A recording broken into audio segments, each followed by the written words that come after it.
Bonjour et merci encore une fois d'avoir accepté de parler ce matin à nos téléspectateurs. Oustad Jamil, je voudrais que vous nous disiez d'abord quelle est l'origine de cette confrérie, de cette tariqa, qui est la voie, qui est le sillage, qui est ce chemin. Quelles ont été les origines et quel est le message et la mission de cette grande confrérie musulmane, la Tijaniya? L'origine de cette confrérie, comme vous l'avez très bien mentionné, c'est une origine algérienne. C'est une origine algérienne où Cheikh Ahmed Tidiane a essayé de traduire dans les faits un verset du Coran qui dit « Ya ayyuhum min dhakarin wa unsa wa ja'alnakum shu'uban wa qaba'ila lita'arafu inna akramakum 'inda Allahi atqakum » Il a essayé de traduire dans les faits ce verset qui traduit en fin de compte la fraternité internationale, la fraternité de tous les hommes, parce que Dieu dit dans ce verset que j'aurais pu vous faire homme seulement ou femme seulement, français seulement ou sénégalais seulement ou algérien seulement. Je vous ai fait différents. Je vous ai créé en homme et en femme, en nations différentes, en tribus différentes, pour une seule raison. La raison, c'est quoi? C'est le fait de se connaître, de s'entreconnaître, que les uns connaissent les autres. Et dans cette entreconnaissance, il y a en fait une co-naissance, une nouvelle naissance, une naissance ensemble. C'est fort de ce verset que Cheikh Ahmed Tidiane a essayé, après avoir cherché plusieurs voies, avoir accepté plusieurs voies, il a vu en l'état de veille, en rêve, le prophète sallallahu alayhi wa sallam, qui lui a dit que « Je suis votre éducateur, laissez tout ce que vous avez essayé d'avoir jusqu'à présent et vous êtes mon fils ». C'est comme ça qu'il lui a transmis la tariqa et qui s'inscrit dans la continuité de la voie abrahamique. Parce que le prophète disait que je suis la prière d'Abraham.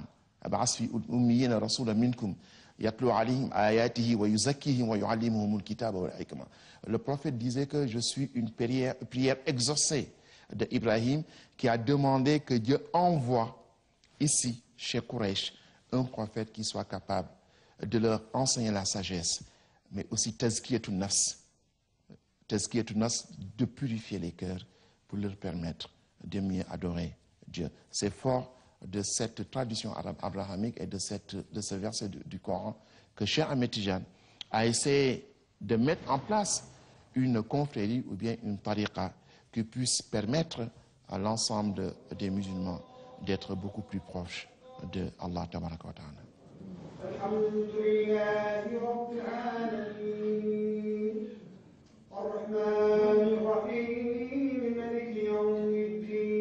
Vous l'avez dit, forte d'une très grande conviction, mais forte également d'une singularité qui fait de la Tijaniya une des grandes familles spirituelles qui qui a reçu son héritage directement de la personne même du prophète. C'est quelque chose, me semble-t-il, qui n'existe nulle part ailleurs, dans aucune famille spirituelle. C'est un petit peu cette force-là aussi, oui, qui fait sa grandeur intellectuelle, morale et spirituelle. C'est une revendication qui a été faite par l'ensemble des awliya, des saints. Ibn Arabi voulait avoir cette même position. Abdou Yazid Boustami, le même rôle que Cheikh a joué, Cheikh Ahmed Tidiane a joué. Abdou Yazid Boustami, lorsque le prophète Mohammed lui a demandé de descendre vers les hommes, il lui a répondu que je suis maintenant dans l'enceinte divine. C'est une enceinte tellement propre, tellement sainte que je n'ai plus envie de défendre au niveau des hommes. Mais lorsque le prophète Mohammed sallallahu alayhi wa sallam a demandé la même chose, et Sid Haj Malik, qui est notre ancêtre, l'a bien dit, Amar al-Nabiyu, imamana bitanazuli, li ifadatil akhlaqi biwirdil jali. Il a demandé, lorsque le prophète Mohammed sallallahu alayhi wa sallam a demandé à Cheikh Ahmed Tidiane de descendre vers les hommes, alors qu'il a déjà atteint les sommets, les sommités de la sainteté, il lui a demandé maintenant, il faut descendre vers les hommes et les mettre sur le doigt chemin. Cheikh Ahmed Tidiane a tout de suite accepté en posant une condition. La seule chose que je vous demande, une fois que je vais descendre vers les hommes, il faut me garantir que tous ceux qui vont répondre, vont rentrer dans cette voie, vont bénéficier du paradis, vont bénéficier d'une sorte de félicité le jour du jugement dernier, et le prophète Mohammed l'a accepté. C'est donc fort de cette mission, fort de cette garantie que le prophète Mohammed avait donnée, que Cheikh Ahmed Tidiane a commencé à appeler dans sa tariqa, et c'est de très grandes personnalités. Si vous voyez la tariqa Tidjani, c'est une tariqa d'abord d'intellectuels. ce sont les plus grands intellectuels qui étaient déjà dans d'autres tariqas, qui ont été les premiers à répondre à la tariqa tijaniya et qui ont aidé à sa diffusion. Docteur Dali Boubaker, vous êtes la personnalité la plus symbolique de cette journée, puisque vous recevez ici, dans ce lieu, la grande délégation de la confrérie Tijaniya. Quelle est, de votre point de vue, l'originalité de cette famille? La voilà originaire je dirais, d'un grand mystique qui est né en Algérie et qui va complètement déborder ses frontières. Cette mondialisation avant la lettre, d'une certaine façon, de cette transgression des frontières, c'est quand même quelque chose d'extraordinaire dans la trajectoire de la Tijaniya. Oui, oui, je me plais, j'ai le grand honneur de recevoir mes frères de la délégation Tijani qui a représenté donc leur plus haut dignitaire, le calife Mansour Sy. Et pour nous, c'est, je dirais, le renouement avec une des grandes traditions de l'islam méconnues. On connaît l'islam, la pratique, mais ce qui est intéressant, peut-être aujourd'hui encore plus, en raison, je dirais, de l'actualité, en raison du progrès de l'islam en France et en raison de la connaissance de mieux en mieux que nous avons, musulmans ou non musulmans, de cette grande religion, c'est la dimension mystique de la religion musulmane. Cette dimension qui a commencé très vite dans l'histoire islamique et qui a été jalonnée par des grands mystiques, des qutb comme Sidi Abd al-Qadir al-Jilani, a particulièrement dans l'Afrique, on a parlé de l'Afrique du Nord, avec la naissance à Ain Madi de Cheikh Tijani, Ain Madi qui est à quelques kilomètres de Larouat, entre Djelfa et Larouat, que j'ai visité avec son histoire, avec les périodes dans lesquelles le Cheikh Tijani a séjourné chez ma famille ancestrale, dans le sud de l'Algérie, à Bousamroun, et les relations traditionnelles qu'à travers le Sahara algérien s'établissent avec nos frères d'Afrique. Il y a une intense circulation, je dirais peut-être plus intense entre cette région et l'Afrique qu'avec le nord de l'Afrique, si bien que la fraternité qui unit tous les musulmans de quelque pays qu'ils soient, d'Afrique subsaharienne ou Sahara, donc nous permet de resituer la dimension mystique, cette dimension qui commence par ce que j'appellerais la purification du fidèle par une voie initiatique, n'est-ce pas? Par une voie qui s'échelonne sur le renoncement, sur l'acquisition d'un certain nombre de qualités, au contact de la religion, au contact de cette pratique, n'est-ce pas, qui va affiner la foi du fidèle et parvenir à cette walaya, à cette espèce de sainteté, si l'on peut abuser du mot, dans ce cas atteinte un certain nombre de ce que nous appelons des walis ou des marabouts, si vous voulez. Notons que le mot marabout a été une création de langue arabe, al-Mourabitoun, n'est-ce pas, cette fameuse dynastie des Almoravides, partie précisément du Niger avant la lettre, puisque la tariqa tijaniya date du XVIIIe siècle, n'est-ce pas, la naissance du shir, mais les Almoravides, c'est l'an 1000, c'est le XIe siècle. Et donc déjà, il y a une vieille tradition de l'islam des Al-Mourabitoun, n'est-ce pas, dont on sait, après la prise de Marrakech, l'entrée à Fès et surtout l'occupation de l'Andalousie pendant plus d'un siècle que la dynastie des Almoravides a apporté l'islam et a réglé les problèmes des divisions de l'Andalousie, de ce qu'on appelait les reyes de Taïfa. Bon, en tout cas, pour nous, cette dimension, aujourd'hui, nous voudrions, et la mosquée de Paris se plaît à recevoir avec honneur, avec fraternité, ces frères qui ont œuvré pour, comme chacun sait, la diffusion de l'islam qui s'est faite dans l'Afrique s'est faite nommément, surtout, par de telles confréries qui ont œuvré dans le sens, d'une part, de la conversion de nos frères et sœurs africaines, mais n'oublions pas que la femme africaine a été bénéficiaire et a été l'un des prosélytes, si je puis dire, l'un des défenseurs de cette vision de l'islam, parce que l'islam lui a apporté également socialement, familialement, sa place de croyante, qui était autre chose, n'est-ce pas, que comme dans la jahiliya de l'Arabie, si vous voulez, sa dignité. Nous reviendrons évidemment sur ce point très important. La singularité également de cette grande famille spirituelle, c'est de replacer l'Afrique au cœur même d'une revitalisation de l'héritage musulman. Oui. Alors que d'habitude, malheureusement, à la fois dans la littérature, et pas toujours dans la littérature occidentale, mais également dans la littérature du monde musulman, l'Afrique n'apparaît pas à sa juste valeur et à sa juste mesure comme un lieu de revitalisation, de remise en perspective de l'islam.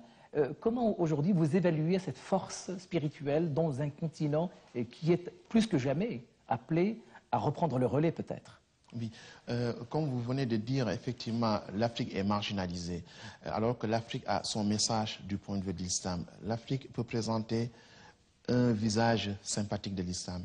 Parce que si nous prenons l'exemple d'El Hadj Omar Foutiyou, El Hadj Omar Foutiyou, qui a été le propagateur de la tariqa Tijaniya au niveau du Sénégal et au niveau de l'Afrique. Notre famille, la famille d'El Hadj Malick Sy, le calife actuel Seigne Mansour Sy, qui incarne la khilafa, nous avons tous pris la tariqa d'El Hadj Omar Foutiyou. El Hadj Omar Foutiyou était un empereur. C'est le premier écrivain sénégalais. C'est le premier Sénégalais qui a écrit un livre, toutes langues confondues. C'était un empereur, c'était un saint, c'était un guerrier. C'était un écrivain. Donc il avait à la fois les qualités de chef d'État, d'intellectuel, de saint, mais en même temps de guerrier. C'est une école qui a formé El Hadj Omar Foutiyou. C'est l'école de l'école coranique. L'école coranique, l'école des Majalis Chouyour. C'est eux qui ont forgé cette personnalité extraordinaire. Après, il a essaimé partout. Il est allé mourir au Mali. Mais c'est cette force spirituelle qui explique qu'un jour, Valéry Giscard d'Estaing le dit dans son livre qui s'appelle Le pouvoir et la vie. Quand il était président de la République, il avait l'habitude de faire venir les éboueurs le lendemain de Noël ou bien le lendemain des réveillons. Un jour, il les accueille le matin de bonne heure. À la fin de la cérémonie, il donne à chacun un paquet de pâtisserie et une bouteille de champagne. Tous les éboueurs acceptent de prendre, sauf un, le Malien. Il prend le paquet de pâtisserie et il dit que je ne peux pas prendre la bouteille de champagne parce que ma religion m'interdit de prendre cette bouteille de champagne. Un éboueur qui dit non au président de la République de France. C'est l'issue, c'est le fruit d'une éducation. C'est cette éducation mystique que la tariqa Tijaniya a été capable de faire en Afrique grâce à de grandes personnalités telles qu'El Hadj Omar, une éducation qui concerne les intellectuels, mais qui forge en même temps la personnalité d'un éboueur et qui lui permet, devant un président de la République, quelle que soit la grandeur de ce président, je dis non, ça je ne peux pas le faire parce que ma religion me l'interdit. Alors, voyons maintenant avec vous ce que véritablement représente dans la vie d'un croyant la tariqa. Je vais vous dire, au Sénégal, la tariqa aujourd'hui constitue 54% de la population. 54%. Le Sénégal est un pays spirituel. C'est un pays de confrérie, c'est un pays de tariqa. Les mourides constituent à peu près 27%, les khadriya 11%. Si on fait le calcul, il y a très peu de gens qui n'ont pas de tariqa. Mais dans ce contexte social, la tariqa Tijaniya est la plus grande tariqa. Ça constitue à la fois une force politique, une force sociale, une force économique.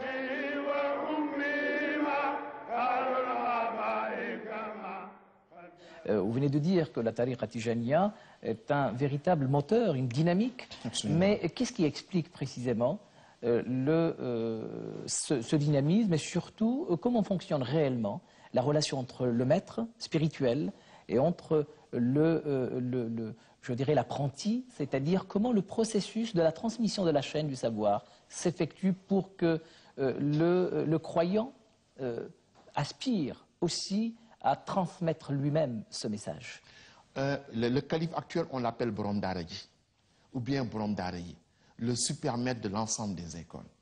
Parce que dans sa famille, il y a le culte du savoir, le culte de la connaissance. Et son grand-père El Hadj Malick Sy a dit « Ala ya bani haza zamanu, da'autukum li ihya'i dini bil ulumi, ajibu » Je demande à l'ensemble des jeunes de ce temps d'essayer de vivifier la religion. Par quoi? Par les sciences. Il n'a pas dit par la science. Il a dit par les sciences. Par les sciences, la science religieuse, mais également par l'ensemble des sciences. Et il dit, agissez-vous. Répondez à cet appel. Répondez à cette invite. Et pendant 40 ans, il a formé l'écrasante majorité des chiours au niveau du Sénégal. Et il les a enseignés dans le parterre de son grand-père et où il a tenu le magistère pendant 40 ans. Et son grand-père, c'est Haj Malik, a formé la première université qu'on appelait l'université de Niamey. Il a pris des gens. C'est lui qui a initié la formation des formateurs. C'est la formation des formateurs. Il a pris des gens, c'était sa stratégie, qui étaient déjà bien formés. Il a organisé un séminaire à Niamey, où il a réuni une centaine de personnes qui étaient déjà bien formées, qui connaissaient tout, le Coran par cœur, etc. Il les a formés au niveau de la Dawa. Et une fois la formation terminée, il les a placés dans les différentes régions du Sénégal, il les a placés à Abidjan, il les a placés au Burkina Faso, il les a placés au Bénin, il les a placés au Gabon. Et ces gens ont continué son enseignement. Et ce qu'il fait aujourd'hui, c'est de cette manière-là, et de cette manière uniquement, sans l'épée, sans la guerre, sans la discussion, que les gens ont été formés dans la tariqa tijaniyya et dans l'islam d'une manière générale. Et aujourd'hui, plus que jamais, le problème de la Oumma islamique par rapport au savoir, parce que quand même nous sommes l'une des nations les plus en retard, quand on prend le PNUD, les pays les plus en retard du point de vue de l'éducation, du point de vue de l'alphabétisation, ce sont des pays musulmans. Alors que c'est la seule nation du monde qui a reçu comme premier verset de son livre sacré, Iqra bismi rabbika allazi khalaq. Mais dans l'islam, avant que le musulman sache qu'il doit apprendre le premier verset, Dieu lui dit Iqra bismi rabbika allazi khalaq. Aujourd'hui, c'est la nation